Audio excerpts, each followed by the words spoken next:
সেদিন স্কুল নিয়ে এসে দেখিটি কচি পাড়ার ছেনাদের সঙ্গে খেলেট। কচি মাস্টার হচ্ছে, অন্য ছেনাগুলা ছাত্র। আমি কচিকে ডেকে কইনি, ওই তোকে মাস্টার হতে হবে নিখন। কচি কঠে, না মুই বল হয়ে তোমার মতো দাদুর মতো মাস্টার হব।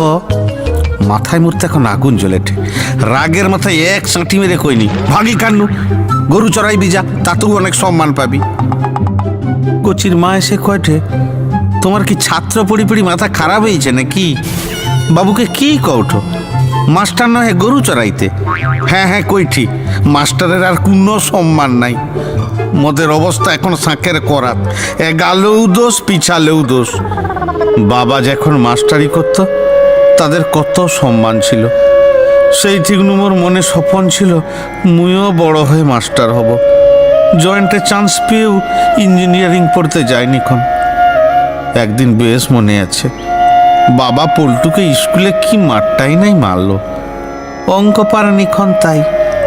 বিকালে দেখি পল্টুর ঠাকুমা তাদের ঘরের এক ছড়া পাকা কলা নিয়ে এসে বাবাকে দেয়ঠে আর কয়ঠে, মাস্টার বাবু তুমি পল্টুকে আজ মেরে ঠিক করছো, কদিন ঘরে মোটেও পড়াশোনা করছিল নি।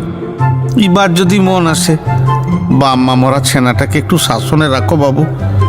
বাবা কয়ঠে, তা ঠিক আছে, আপনি কলা দিলেন কেন?